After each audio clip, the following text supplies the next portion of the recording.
Skyrocketing insurance costs are affecting property owners across the country. But affordable housing providers, who tend to operate on thin margins to begin with, are particularly vulnerable to rising prices. Recently, some have been forced to cut programming, lay off staff, and even sell property they had intended to keep as affordable housing. Avenue, a community developer in Houston, Texas, saw its insurance costs triple since 2020 and was forced to sell one of its affordable housing properties in response.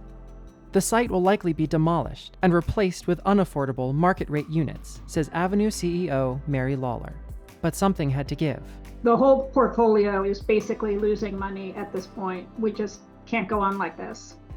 Affordable housing developers' insurance prices are affected by a combination of climate change, reinsurance costs, and lax regulation that's affecting everyone. But there are also issues at play that affect these developers in particular. For example, they're bound to high, some would say excessive, insurance requirements from their lenders.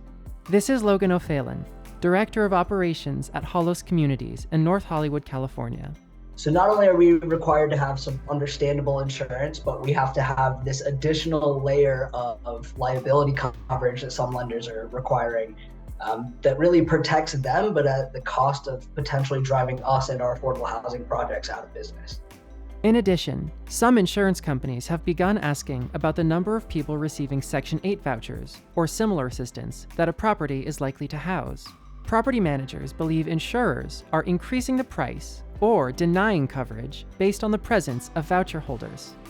Daniel Elkin, Director of Policy, Impact, and Innovation at CDCB, a nonprofit housing developer in Brownsville, Texas, says Texas has seen an uptick in these questions. Is it illegal for them to ask that, or is it simply illegal for them to base their price off of that?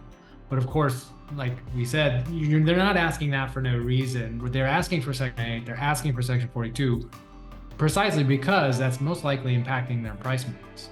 Solutions exist, but they'll take flexibility from investors, fair housing and regulatory enforcement, and legislative action.